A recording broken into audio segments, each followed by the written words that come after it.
Hello, Assalamu alaikum everyone. I hope you all are doing great. Welcome to this webinar. In this video, we'll be diving into the exciting world of cybersecurity. Whether you are a student seeking a career opportunity or a professional wanted to diversify yourself into different domains of cybersecurity, this video is for you. We'll explore the fascinating field of cybersecurity, discuss SOC, penetration testing, and uncover the countless career possibilities within this industry. So let's get started. So before I begin, I want to introduce myself. I'm Taha Sajid, and I'll be the moderator of this webinar. I'm a principal security architect with Comcast, also an author and a trainer. My first guest is Sarem Rafiq. Sarem, if you can wave your hands for our audience. Yeah. Sarem is a seasoned expert in SOC services, boasting over 13 years of diverse experience across government, finance, aviation, and multinational sectors. His current focus revolves around deploying threat intelligence programs and detection engineering initiatives to augment cyber defense measures. Welcome, Sarem. My next guest is Munib Imran. Munib, if you can say hi to our audience. Munib is an information security and privacy consultant with a forte in strategy, program development, governance, and compliance. Based in Middle East region, he has worked with different clients from financial, government, and telecommunication sector to help them in developing and implementing cybersecurity and privacy programs in accordance with their regulatory, legal, and compliance requirements. Welcome, Munib. Our next guest is Waqar Ahmed. Hi, Waqar. Assalamu alaikum. Waqar is the CEO of Securitanium and a cybersecurity specialist with over a decade of experience with global technology companies and government agencies in Canada, US, UK, Singapore, Saudi Arabia, and Pakistan. Academically, a postgraduate from Queen Mary University of London with industry-leading certifications. Waqar has worked on security of websites, APIs, mobile applications, IoT networks, blockchain, and smart contracts. So before we go any further, I would ask my guests to just briefly explain us that what made them come into the industry of cybersecurity and a fun fact about themselves. I'll start with Sarem. Thank you, Taha. I hope you guys can listen to me. Taha, am I audible? Yes, Sarem, you can continue, please. Yeah, my journey with cybersecurity, like I was fortunate enough that when I was in second semester, I started getting interest in cybersecurity because of a couple of courses. One was computer architecture, and the other one was data communication and networks. Although I was doing telecom engineering at that time, but that course has actually, gained my attention. Okay, this is something where my interest is coming, and I started working on this networks and operating system part, which is basically the hardcore of any cybersecurity practice. And then after graduating, although I had telecom degree, but my first job, I was trying to get into network security. And after 4 months of graduation, my first job was basically into network security and system integration company. And then I moved to Middle East back in 2012, and since then my 50% of experience was mostly into managed security services, managing SOC operations for private cloud customers and large enterprises. And last 5 years I was more focused towards SOC services, SOC consulting, where my responsibility was to build SOC at national level. And my current practice right now is building threat intelligence programs for large enterprises and building certs. And my recent engagement last 4 months is to build detection engineering platforms. This is where I'm actually being busy. So yeah, in 13 years, you can say 80% of my experience is in SOC operations. So that's it. And the fun fact is, even after spending 14 years, I'm still struggling with cybersecurity. Wow. Yeah. And you also are a amazing, hitter of cricket ball. We have been seeing your videos on the Facebook. So Yeah. anyone who likes cricket can ask for coaching, with Sarim. Yeah, Okay. that's a secondary skill. Next is Wakar. Wakar, please can you tell us something about yourself? Yes, thank you, Taha, for this opportunity, and Assalamu alaikum to all the listeners wherever you are. Am I audible? Is my audio clear? Okay, good. So I also kind of gained interest in the cybersecurity during my postgraduate study in Queen Mary University, and there was a course, network security, and in it we discussed in depth about the encryption algorithms, and part of that course was trying to break those algorithms or try to find try to bypass those encryption algorithms. So that really kind of interested me, and I used to just be fantasize like most people are with hacking movies and things related to hacking. It was always very attractive, and then I luckily got a job in PwC after my postgraduate. And I was part of the IT audit team, and in particular, I was a part of the penetration testing team due to my interest, maybe.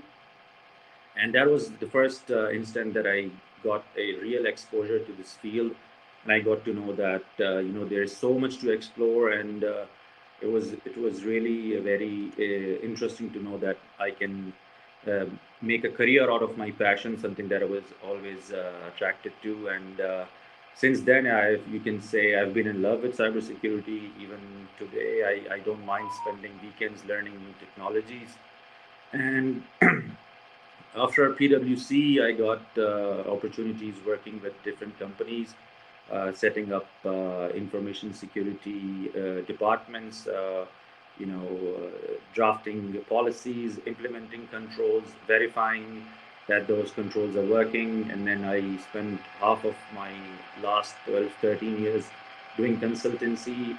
So I was basically testing the security of other companies, and that sort of gave me an exposure on working different environments, different technologies, and that is another very you can say fun part of working in this field. That any new technology that is developed, whether it is IoT, whether it is blockchain, whether it is AI now, there is always the aspect of security associated with it, and you have to make sure that it is well covered.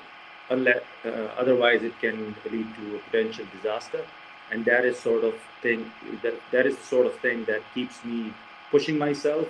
Any new technology there is, what are the security aspects of it? What if there are any zero days? How we can test them, or how we can prevent them? And during my experience, I also discovered this flaw that despite having the best controls, sometimes people or the employees are the weakest link. So I've been working to resolve that as well, and that is why I set up my company, Security Union, that uses Thank you, AI Wakar. to detect attempts to fool people or fish people. So yeah. Thank you, Wakar. Excited to have you, man. Munib, if you can just tell us something about what made you come into the cybersecurity space, and what is the fun fact about you which we don't know? So, see, see, I've always had the interest in the history at large, and I would say this is something that actually created that avenue for me, because when you read history, you get to understand that how human societies have evolved over a period of time. And if you see across the various industrial revolutions that have taken place, it shows that okay, how fast industrial revolutions have taken place, especially the third and the fourth industrial revolution. So it had kind of instilled in me that the manner in which the societies are evolving and how our lives are increasingly getting dependent on technology, and how this is going to be extremely important for the overall economic growth as well. That kind of gave me a very broad understanding that how important information security is going to be for for the growth of a country. And that's how I started to have interest around it. And coming from the telecommunication background, I mean, this was not too difficult a transition for me. And once I got exposed to this part, that's how I transcended into information security. Yeah, well said, Munib, and I agree with you. And for those of you who knows me or who don't know me even, my journey was also similar to that of Munib. We both started our career from telecommunications, and the the real motivation for me to come to this space is basically the amount of opportunities it brings, and the kind of exposure it gives you as a professional, and to help the community in general. So that is what motivated me as well. So moving on into to our first segment. So as we know that we are living in a era where things are keep evolving. Every day, every week, you hear about new technologies coming in. The devices are becoming intelligent. The work is getting like hybrid, like remote plus the on-site work. So as we accept these reality, we are also seeing the attack services being exposed. So that is what my first segment is about. That what do you think on the current state of cybersecurity? Like what are the top new threats that the user needs to be aware of, and why do we have to care about it? So I'll start with this on this with Munib. So Munib, can you please share your thoughts on this, please? See, primarily the nature of the threats won't really change. It's just that the attack surface, the more your infrastructure is going to be, as the organizations are increasingly pursuing their digital transformation objectives. Basically, what happens is that it only broadens the attack surface. The nature of threats are going to be predicated on the kind of attack surface that on the amount of surface area that is going to be increased. But the nature of threats, I don't see that it's going to be significantly changed. Yes, I think when it comes to the OT platform, that is where a new entrant of threats might be introduced for them. But when it comes to the IT infrastructure, I see that more or less it's going to revolve around the same part. I don't see a significant change taking place in future. I agree with you, Munib, and especially if the people if we do our due diligence and maintain kind of the same threats, but just be more diligent about what we are doing and how we are architecting the solution, will be good. Sarim, what do you think about this? Yeah, like apart from the common threats we have, like ransomware, data leak, I don't think it's going to be changed for the near future. But since I've taken part in various threat intelligence projects recently, so the things which we are seeing, we are seeing a lot of mobile crimeware nowadays. Like attackers are targeting citizens' mobile phones. This is something with an easy target because they always go towards something where they can monetize things. We have seen in dark web that they are saying, okay, we are selling access to that portal, uh, and this is the amount. So they always want to monetize things. So this is the first thing we are seeing. Secondly, the other thing I'm seeing is the info stealer. The info stealer malware right now, it's very active, especially in the region I live in and across the world as well, because again, it's very easy to monetize all this kind of stuff. And we have seen one large campaign recently where there is an iMessage on your iPhone that actually compromise the whole iPhone.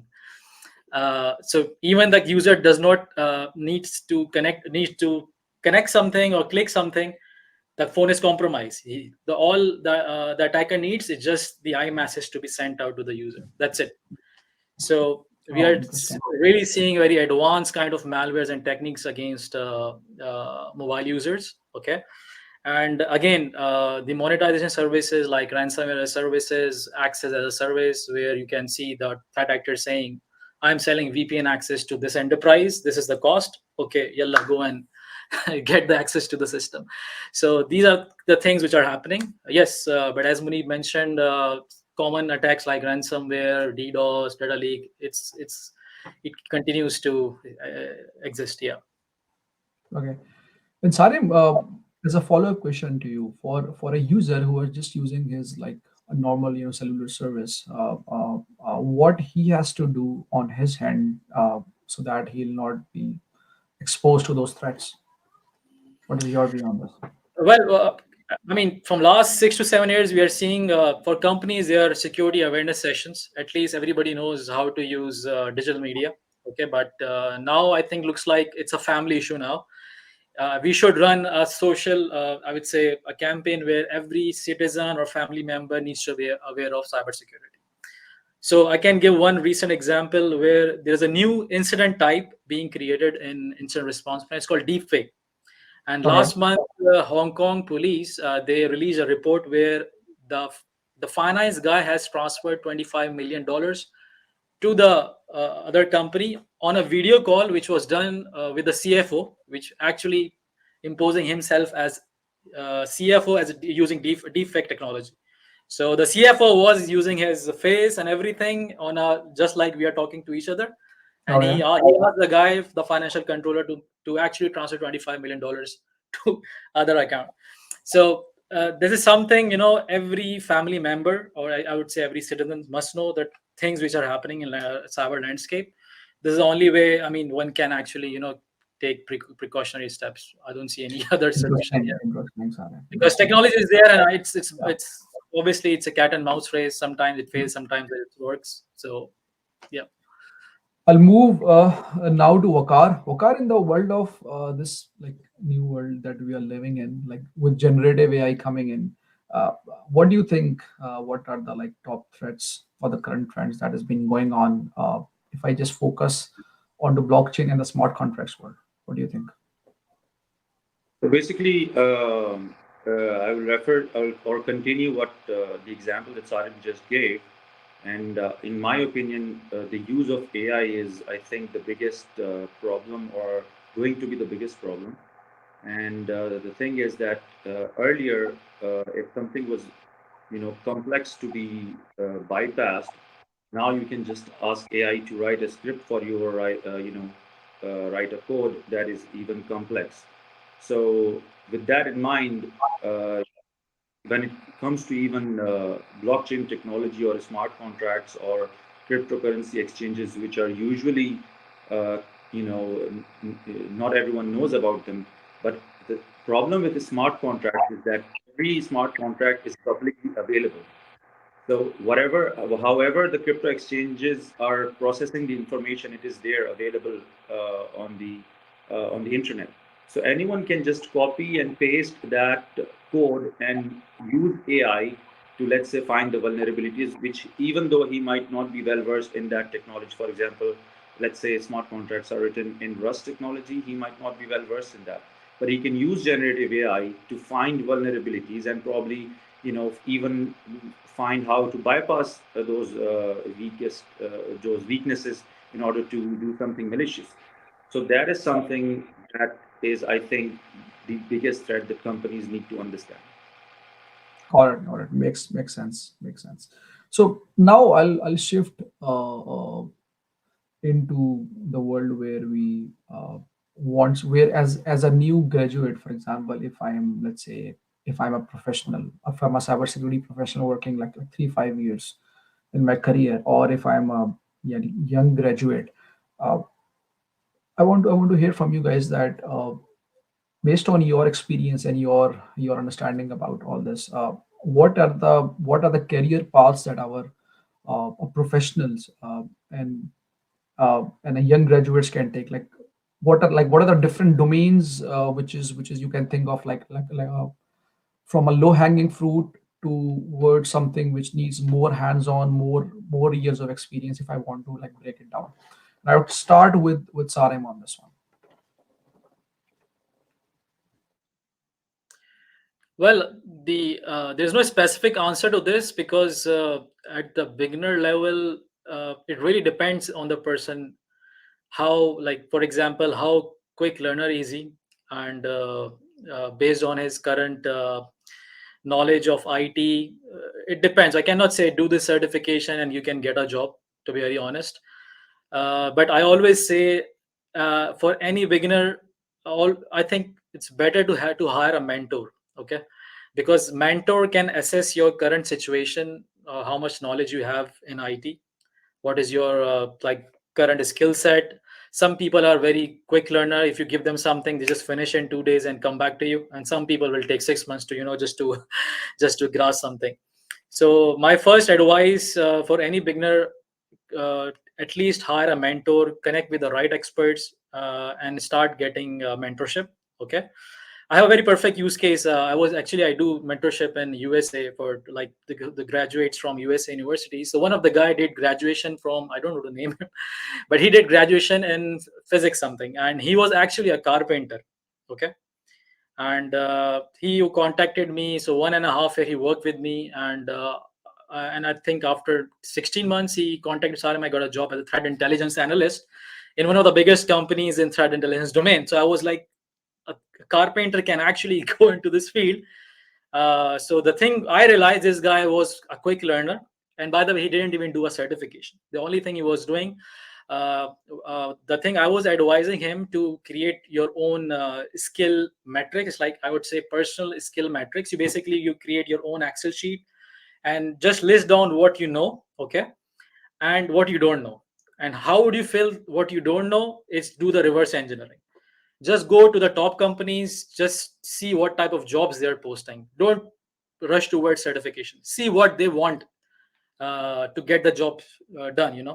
So I was going through on a job on a large enterprise about detection engineering. So when I was reviewing the responsibilities, there was one key phrase that was the employee should be able to handle detection on large data set. So this is the keyword for me. Detection on large data key set. Just pick it up and put in your Excel sheet. Okay, start populating your Excel sheet, okay, with all these keywords, and with time try to learn how these things are working. Try to get knowledge. Okay, and again, I'm not saying don't do certifications. This is something which is by default. If you don't do this, you might not be able to get the interview, but at least expand on certification which are actually highly recognized.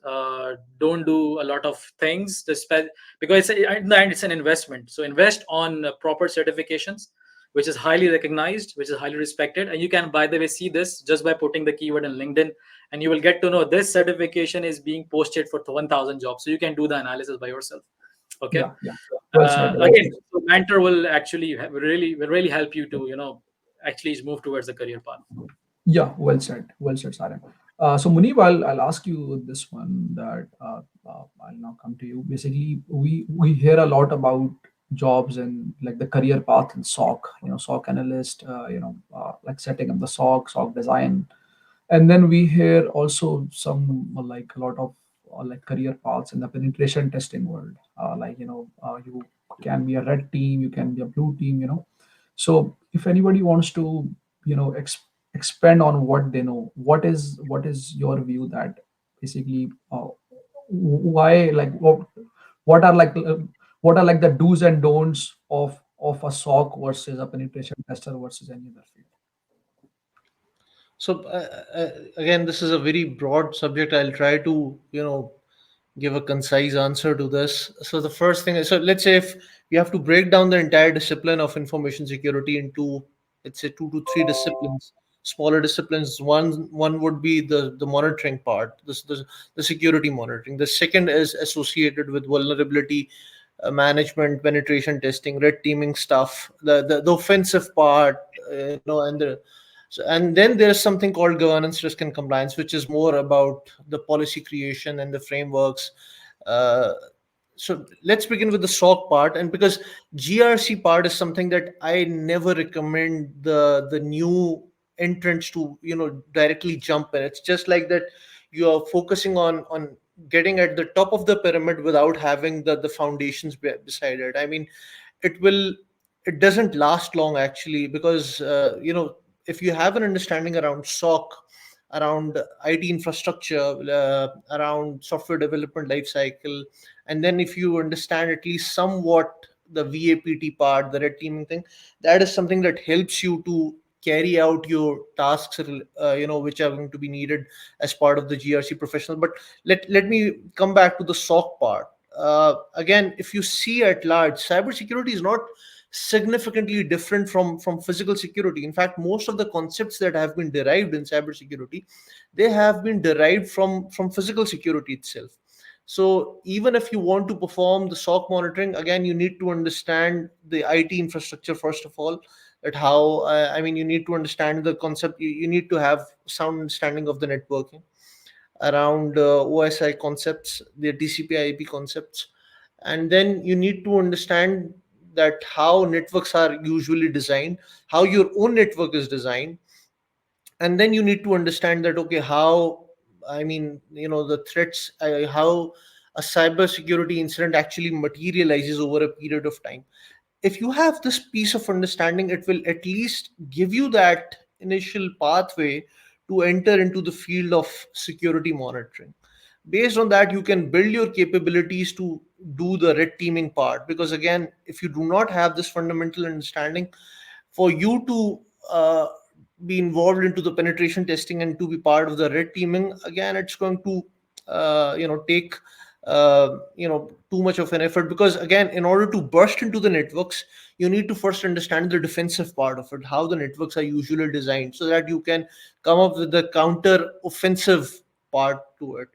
That is something that will take more time. But again, SOC is a very good entry point for enter into the market, and it requires lesser skills in comparison to the other two fields. When it comes to the GRC, this is my personal opinion that and I have witnessed it, that GRC is at times considered to be very, that you just have to craft the documents. But again, GRC, when push comes to shove, it can become quite tricky as well. But this is something that I only propose, that once you have acquired, let's say, around 5 to 6 years of experience, then it is something that can really provide the dividends to you. Totally agree, Munib. Totally agree on this one. I'll just ask, add on from what you're saying, and ask Wakar that for somebody who has gained 5 years of experience in, let's say, the basics of cybersecurity, understanding the design of the technology, then if he wants to like grow further, and to explore other opportunities, what do you think, what would be the path forward for him? What are like the do's and don'ts for him?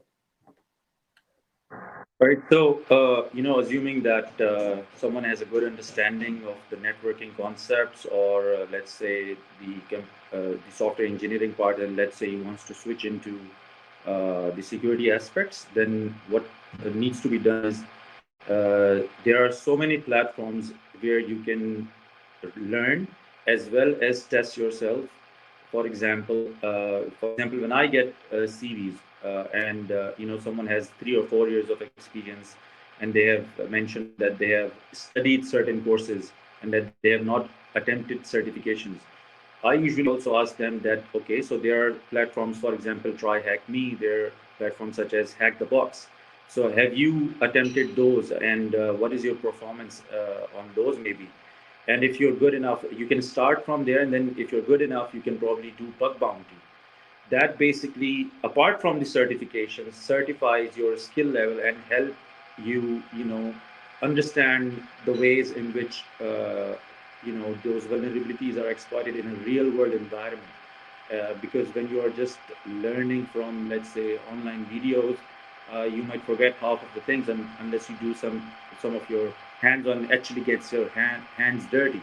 So that is what I always suggest, that get your hands dirty, especially in the security field. And you should always be very passionate of not giving up, because almost everything, when you try the first time in cybersecurity, doesn't work. A tool might not work.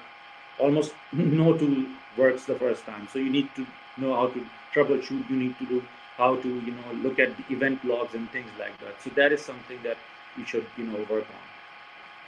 Very well said. And I'll briefly touch upon all the points that you guys have discussed. So Sarim made a very good point earlier that you need to first, you can do reverse engineering on, for example, you don't have to be like when you have a mentor, for example, he can obviously guide you further. But even if you don't have a mentor, I mean, you can target first of all what positions you want to go to, like what are your interests, and then you can target, for example, if I want to go to like an AWS security engineering roles, I know like what are the requirements that the job has for me, and based on that I can fill my skills accordingly. Okay. And the thing which Muni pointed out is basically you need to, if you want to go either to the SOC or to the penetration testing thing, you need to at least start or understand the system well. You need to have a good understanding on the Linux side of the things. You need to understand the whole how the architecture works, how the call flow is going around. Then you will be able to see the vulnerabilities around it. So the second part is you need to basically understand the system level well in order to get into this field. And what Wakar like pointed out is you have to do some hands-on experience. So I'll just, if I have to summarize this segment, what we know is there are main three fundamentals to every career opportunity. One is your academic skills, meaning what certifications you have, what degree you have, what knowledge you have on the particular domain side. And the knowledge you can get either from looking at the job requirements, looking at the design, looking or doing acquiring certifications. All those things come in the academic part of your skill. Like the second one is the hands-on experience, that how you can use those skills and try to you can utilize like those skills what you have learned, and try to get the results. Meaning if you let's say, if you have good in the design and you have done some penetration testing, the penetration testing tools, how many vulnerabilities you have exploited, like what common vulnerability disclosures you have given to the market. So this is where your hands-on experience will come. So there are tons of free materials in the website, in Google. You can just Google it and try to like register for any labs, and there you can use those skills to do some hands-on experience. And the third important thing for you is to like let the market know that you knows about it. So if you so like if you have a PhD degree, or like you have very good hands-on experience, but if the world don't know about it, or you don't know how to market yourself, then you'll not be able to like create a brand of yourself. So this is where the seminar comes, this is where the conferences comes. So you have to also build your image and build and let the world know all about yourself. Okay, this is like the very important skill that you also needs to have it in this journey. Okay, moving on into our segment 4, which is uh, if you are, for example, because I get this messages from a lot of professionals, is like mostly people are in the SOC area.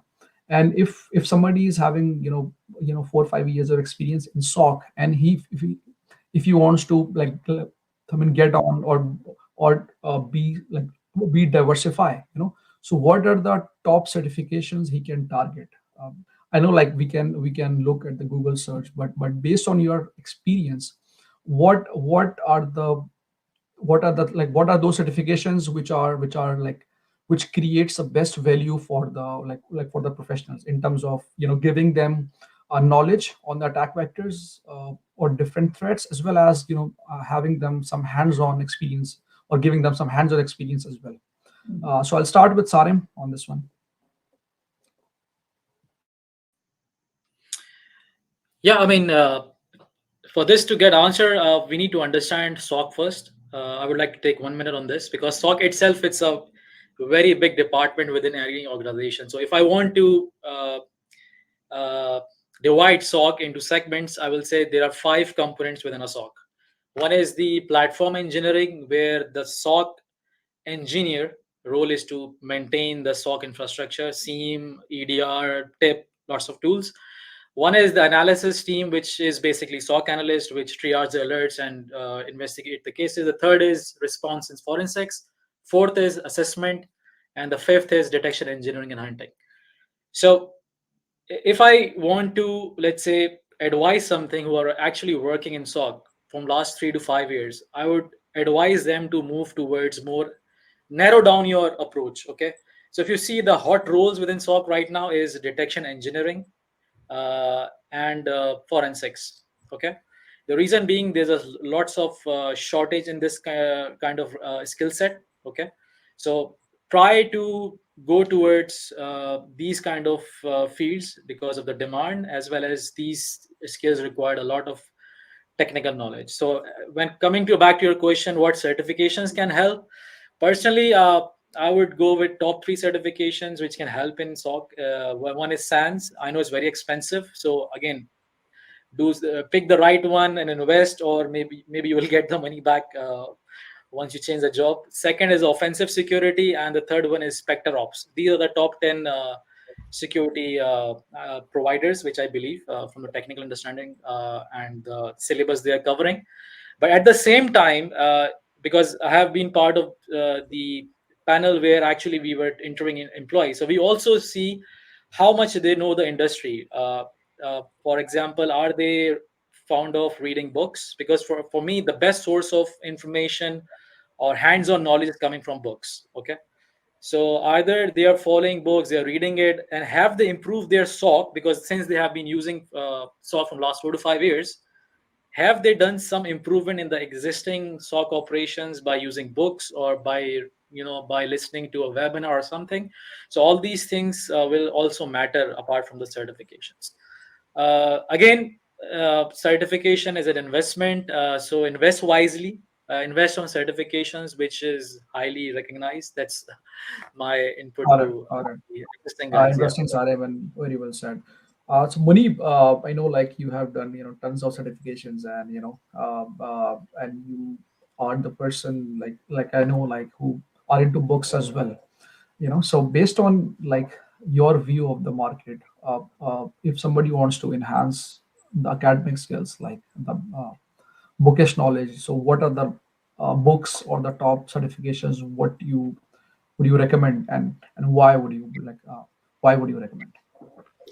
Look, to be honest, when it comes to the SOC, I think Sarim is in a better position to recommend some certifications when it comes to SOC. But yes, I can recommend some books. I mean that I read.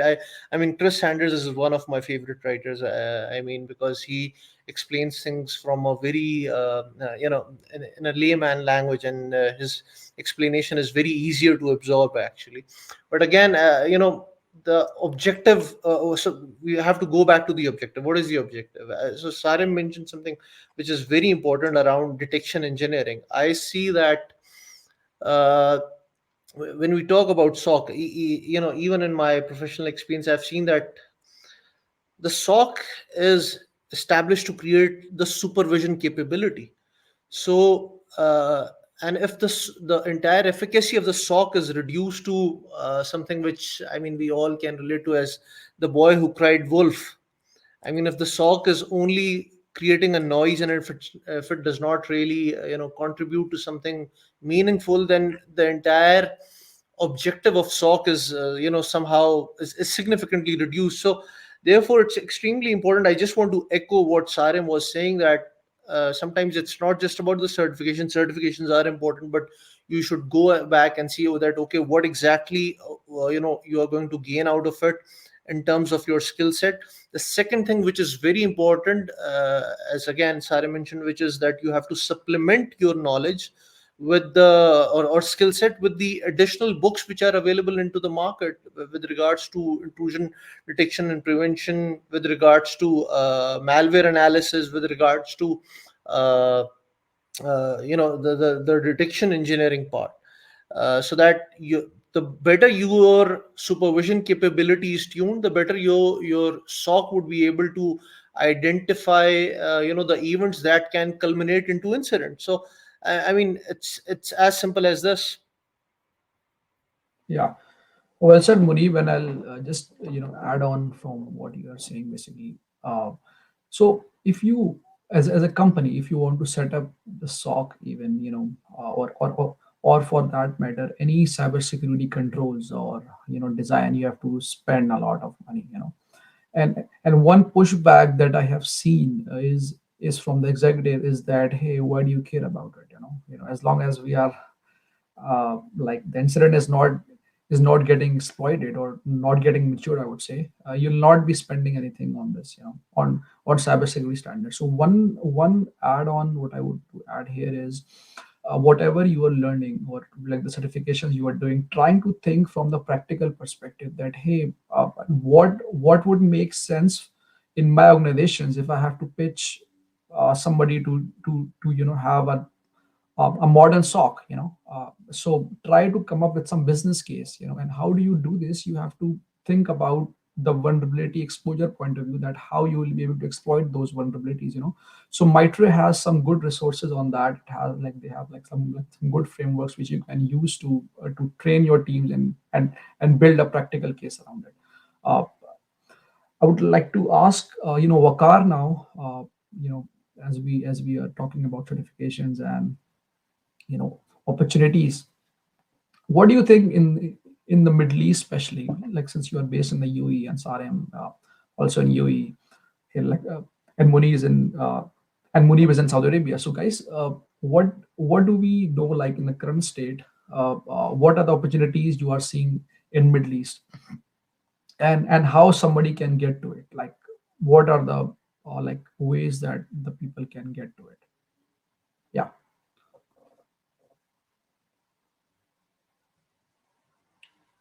I think Wakar screen is getting stuck.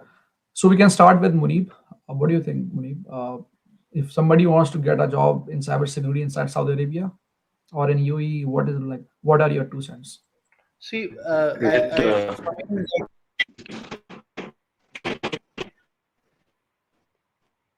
that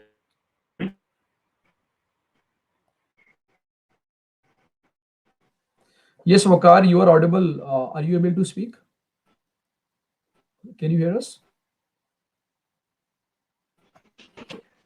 I'm sure he's not in UAE. I think Munib, you can start. We can go back to Wakar after you. Okay.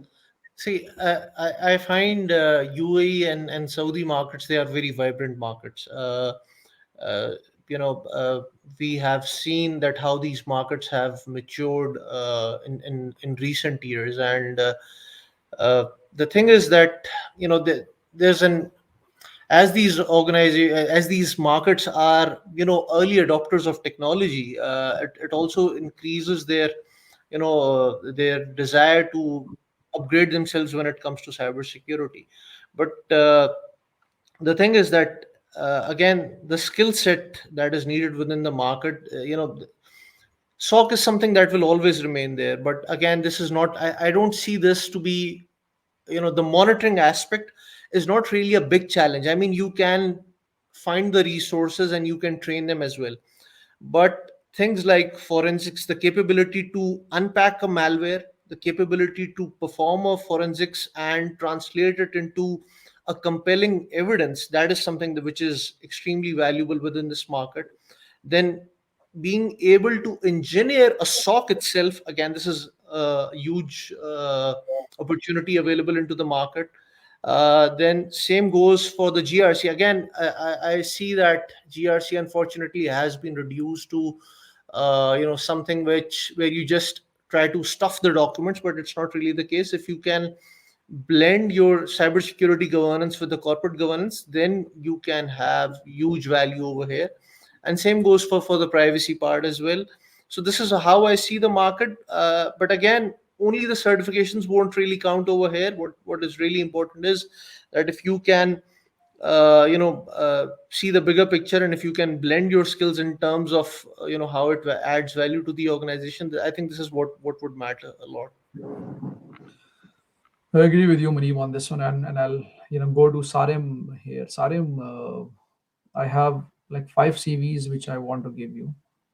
How can you hire those guys? What do you look for a candidate when you want to hire somebody, or what are your top suggestions here with somebody looking to get into like job in the UAE?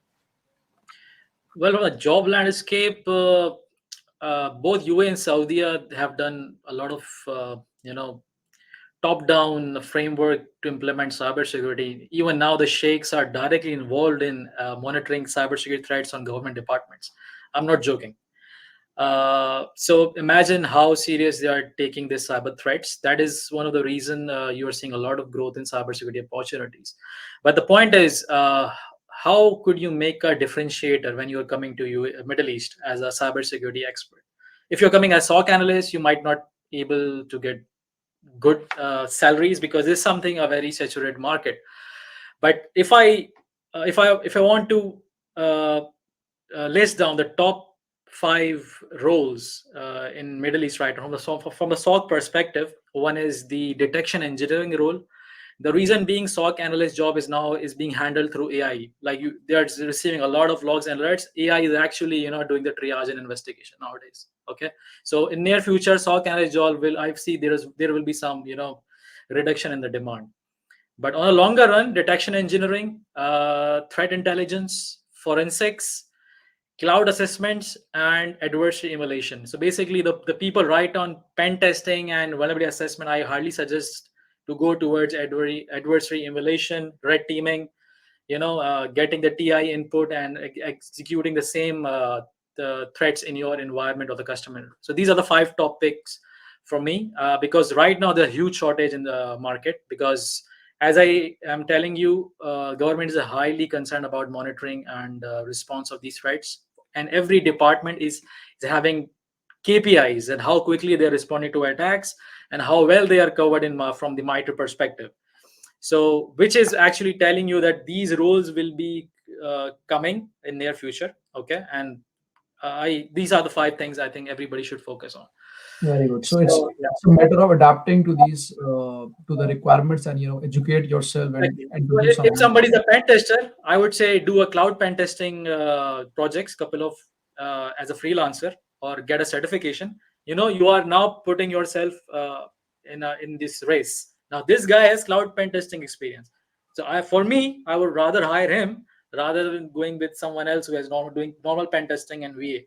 So that's the thing you should adopt with changing market So keep dynamics. evolving and try to explore some opportunities, and to create the opportunities for you by doing some hands-on stuff as well. Very good. Yeah, one last thing before I close. So that's the thing I'm seeing in SOC guys. Please do not stop. Keep learning. Keep reviewing new job. Even for me, I keep reviewing new roles and responsibilities, and I have my own capability metrics where I see what things I don't know and what things I need to improve. That's how you can be a competitive candidate in this market. Otherwise, you will lose a race or work in low salaries or someone who can easily be filled. Yeah. So the key to, if I can summarize to what you have and Munir have said, is try to don't just be in your comfort zone. Try to keep evolving, see what are the skills that you can improve on, and the second important thing, and how to add value from those skills. That is also the important aspect of getting a job. And any like top recruiting agencies, what our audience needs to be aware of in the UAE and in Saudi. This is for me or Vakar? Yeah, like Sarim, if you want to add on, then I'll go into like Wakar. So for me, make your profile in a way that people will reach you. Not it's not the you who reaches out recruiter. So make your profile in a way that people will reach you. Got it, So got it. I think I've given my message that okay, Yeah. work on the keywords and the skill set, and 100% sure that you will be reached out. So going back to Wakar, if somebody have the skills, he has a hands-on, how he can stand out from the audience if he wants to get a job in the Middle East market. So first thing I suggest to anyone in cybersecurity is that you have to have a mindset of what impact or what value addition are going to give to the industry, and not just focus on, let's say, the money. The advantage then that is that, for example, I'll talk about myself. I got the opportunity because I noticed an adaptation of IoT in the Middle East, and I sort of enhanced my, or learned more about the security challenges in IoT, and that helped me get a contract for IoT testing for the, smart city implementations. So you need to know that what are your strong points, or what value addition can you bring to the table. So anyone who has, let's say, 3 4 years of experience like everyone else is saying, that you need to evolve and upskill yourself, whether it is cloud security, whether it is any other. For example, not a lot of people are skilled in testing APIs, or IoT security is a thing. OT security is something that has also evolved in the last few years. So you need to upskill yourself in those manners, in the sense that you need to learn what are the technologies, what are the new technologies, what are the security aspects, what are the ways you can test them, do some hands-on, and if you can get a certification around them, well and good. But if you have maybe some freelance projects as well, like Sarim was saying, that can also help you stand out, that you have something others don't have, and that is working on new and different technologies that you can help secure. Very well said, Wakar. Like couple of things I want to add on here is so for Middle East and even in the US, what I am seeing here is uh, especially the traditional say like security is is getting some having some limitations like cost limitations, visibility limitations. So like industry is evolving into a zero trust security like model where you need to understand your devices and the communications, and then you need to adapt your security posture accordingly. So but if you, and even if you are trying this new approach with with zero trust security, it is something which is being pressed by the governments, uh, like the government in the US. So this is something which you can explore. And secondly, if you are in the telecommunication space, or even in the like software industry, try to understand the technology stack, first of all, because if you are learning new skills on cybersecurity, but you have to also understand how the microservices are also evolving. You cannot just stay updated on the SOC side, or any like new EDR, or new like security controls, but you have to also understand how the architecture is evolving, and then try to do a merge of those, and how I can use my knowledge to do some exploits on this new architecture. Okay, this is something which you can which you need to be aware of, uh, which you need to be aware of. So that's my 2 cents on this. I think we are wrapping up. We have almost at the top of the hour. Now I would like to open the stage for our audience. If you have any questions, please do post it on the chat, and I'll be happy to take those.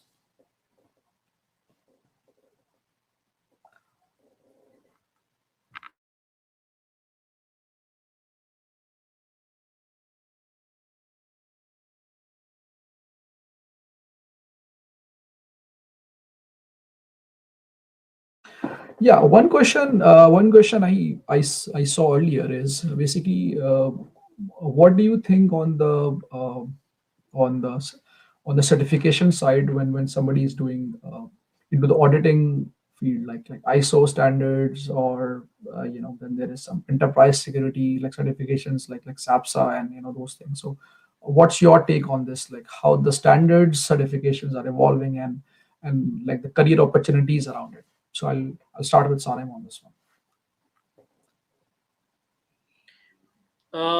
Well, ISO, SAPSA, they all are like proprietary standards, and they all offer their certification programs, and there are certain levels. So yes, if you are willing to move towards audit and enterprise security architecture, just follow their training programs. I think they are the best one to train on their standards and framework. But yes, was normally since enterprise security architecture it mostly comes towards the management kind of things, where the management is looking the organization from the top. I said high angle view. So it's not really actually into SOC, although it has a SOC portion into it. But yeah, I mean, it doesn't. For me, my specialty is mostly into SOC, so I can't give much information about this kind of roles. But yes, I mean, I am seeing a lot of companies are actually implementing SAPSA for enterprise security architecture. And ISO, since it's just the by default standard to have some sense of security in company. So But again, these things, what I see, especially with ISO, it's getting saturated. Everybody can do it. So just get the knowledge, but don't go towards, don't take it as a career path.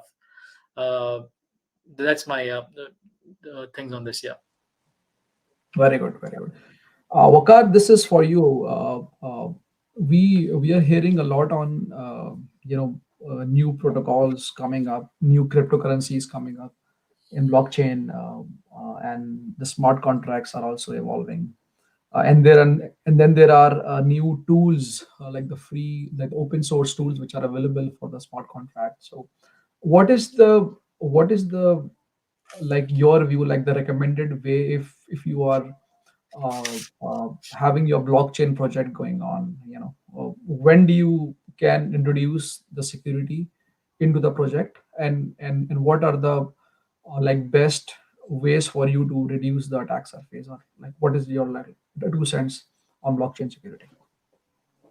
Right. So, if I know what my challenge is or what are the capabilities of my challenger, I can probably build a better defense. So with that mindset, if I know that OpenAI is available to people and they can use OpenAI to write their own malware, or they can scan my contracts to find for vulnerabilities. And so what I would say is, from the very beginning, I would involve not only the developers but also the security expert to do some code reviews from a security perspective, and also use whatever tools are available that an attacker might use, and also use AI that he might use to test my own code before anyone else can find the weaknesses. So what I would do is use those tools myself first, and maybe if I have the budget, hire someone who is well versed in, let's say, testing smart contract security, or put it on a there are just like website bug bounty programs. There are cryptocurrency or blockchain technology bug bounty programs as well. I can publish my code on that over there as well to help it become more secure, so that instead of losing millions of dollars after an attack, why not pay someone to find a bug, and I'll suffer less. So if you ask me, if I am a, let's say, cryptocurrency exchange developer, that is the that road that I would take. Very good, Vakar. So I'll take two. I have to take just two questions now. I cannot take. Sorry, guys. Okay, one. So Muhammad Tariq is asking, what are the prospects of LEA experience in cybersecurity, like OSINT, forensics, criminal investigations, or LI? Look like law enforcement agency experience in cybersecurity. What do you think are the prospects? So I'll start with Munib. I I think guess he's with us. Okay. Yeah. I think, see, for LEA part, the laws are going to evolve with the passage of time, because when it comes to the cybercrime is still, I would say, this is my opinion, that it is still a new thing, even though there have been, it's not that the crime is not happening, but in order to basically prosecute the individuals who are indulging into such activities, there has to be a legal framework which is equipped to actually take those individuals, which can drag those individuals to the court, and the which can actually prosecute them. I think this is where a lot of work we'll see to evolve in the coming years, and I do sense that I think this is going to be in high demand in this particular region. Correct. Correct. Thank The you, Munib. only let me just add one thing over here, which is that, you see, the challenge that I personally have seen is that the people who are coming from the law side. So this is where two areas are getting converged. One is the legal side of it. The other one is the technological aspect. So the people who are into the law side, they don't necessarily understand the technological aspect, like IT, networking, software development, information security. It's a huge delta. It's a huge landscape for them to cover. However, the people who are from the technological side, they do not understand the legal side, I mean, leave aside the governance aspect. I mean, governance is relatively easier, but to understand, but to translate your technical understandings into the legal aspects, this is a huge landscape even for them. So if someone can crack this code and develop his or her capabilities to transform the legal, or to create that sweet spot where technology can be blended with the legal side, I think this is something that will be extremely valuable as a skill set. Thank you, Munib. Yes, I agree with you on this one. So I so there are a few questions coming in. This is an interesting one. So I have around 5 years of experience as infosec, where my primary experience is around CrowdStrike, Falcon, Carbon Black, Cloud EDR. And I want to move from Canada to UAE in future, focusing in EDR side. Is that a good decision? So I'll take this one. So see, if you are so try, first of all, try to nail down what you want to do by looking at what interest, like what motivates you, what drives you, and try to see if you can, like, whatever knowledge you have, can you add value from your experience, from your knowledge, into the marketplace, and if you think that this is what you can do, then try to do some research on what the jobs you are targeting, and try to see the delta out of it. Whether EDR is good or not, it depends basically on the kind of job that you are targeting. In I know, like, some organizations who are already using a CrowdStrike Falcon, and they are good with it. So for you, you will be just going there to help the design team to just deploy the agent, and to do the monitoring out of it. So I would suggest that don't go into the EDR stuff, because it's already there, and there are always tier one vendor who will be having those products coming in. What you can do instead, and try to do some hands-on onto the operating system security, like how the syscalls are working, how you can use eBPF to prevent those attacks, and to create something of your own, so this is something that you can explore, but just don't follow like what the crowd is doing. Okay. One last question before we wrap up is, to Sarim and Munib, you can mention again what skills are set in demand in Middle East, and where can we get the market salaries data? I don't know how you can answer this. I leave it to How Sarin. can we get the market salaries data, and what skill sets are in demand in Middle East? I think you have answered this, but just like only 30 seconds for this one, Sarim. I think Glassdoor can provide some insights, but I don't rely immensely on their data sets. I think if it can give you some rough estimations. Well, again, he I think his name is Mohammed Sufyan, right? Yeah. Yeah. So he hasn't mentioned the role. He's asking for salary for which role. If he can mention the role, I can give the exact numbers. So let's say if he's asking about SOC analyst, let's say L1, okay, it starts from 7,000 to 17,000. Okay, 8,000 it's for, like, 7,000 is for these like MSSP companies.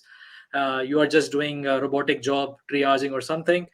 Oh, he's mentioning GRC. Oh, Munib, it's for you. Not from me. Again, it's very difficult to actually pin down a number. It's very difficult to pin down a number. There are so many variables at play. There are so many variables at play. And one thing, I see a lot of aspirants from the Western market, trying to make into the Middle East market. You see, there's something called a VRI framework that I studied in London School of Economics, which is that you need to see that, okay, whatever skill that you're bringing to the market, is it valuable? Okay, if it is valuable, then is it rare? Are you the only one who has this skill set? So let's say if the skill that you are offering to the market, if that kind of skill set is available from other markets, let's say from India, Pakistan, and so in that case there is a very less likelihood that you might be picked up from the Western market, because if the same kind of skill set can be provided from the markets of India and Pakistan, which means cheaper resource, then the people within this market would have less preference for picking up the individuals from the Western market. I mean, that's simple, basic. That's how the economy functions primarily. So therefore, it's very important that the skill set that you are trying to bring in, and let's say if someone says that, look, I have CISSP and all these kind of certifications. Well, while these certifications are valuable, but the question is that the people who are coming from India and Pakistan, they also have these certifications. So if I'm hiring someone, if I have a limited budget at my disposal, I would try to hire someone from India and Pakistan who can provide me that similar level of skill set, instead of hiring someone from the Western countries, because the people who are coming from the Western countries, they would have the silent expectation that they will be showered with a lot of money. So again, this is not how it might work.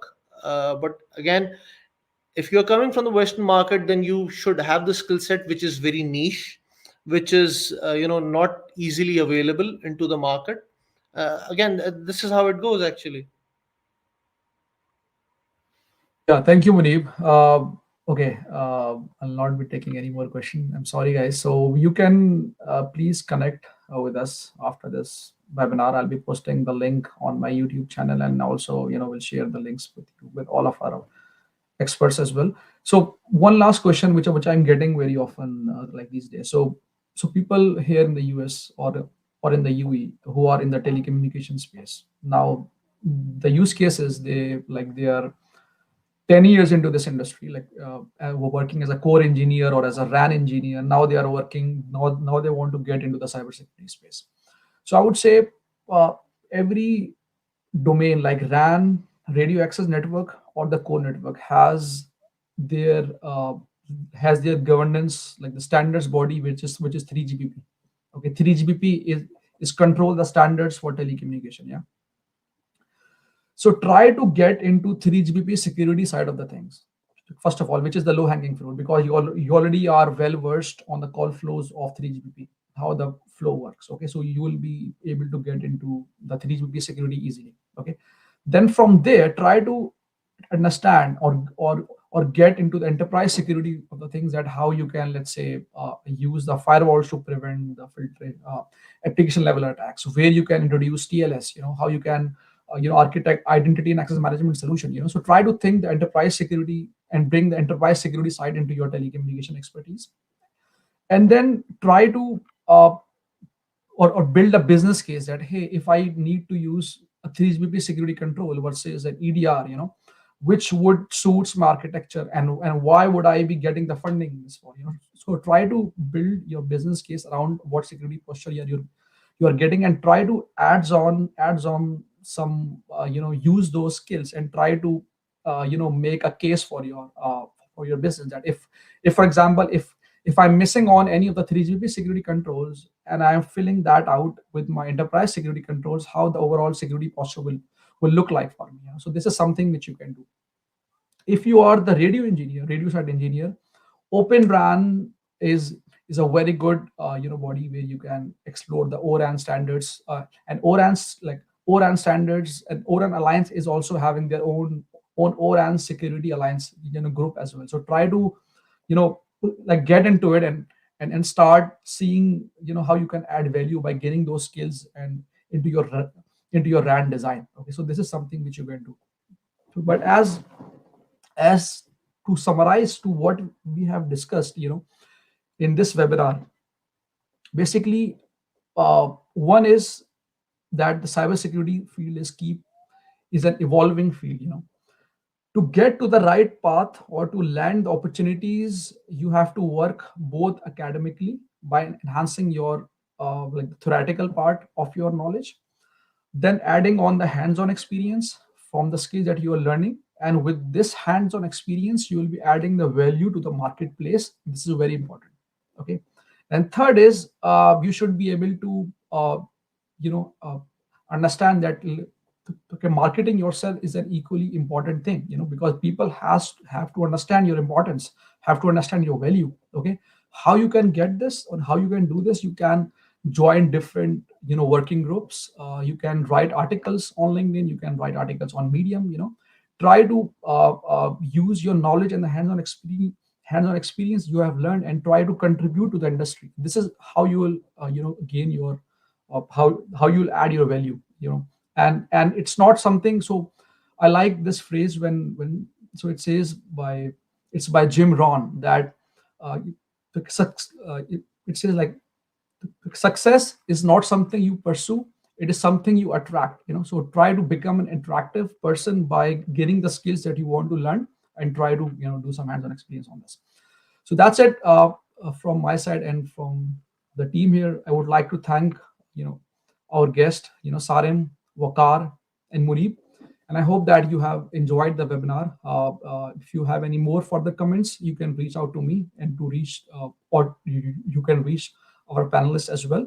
I'll be posting the link of this webinar shortly on my LinkedIn post, as well as on my YouTube channel as well. I hope you enjoy the rest of your day. Thank you very much. Assalamu alaikum. Assalamu alaikum. Thank you, Taha, Munib. Thanks. Thank you. Thank See you, you guys. everyone.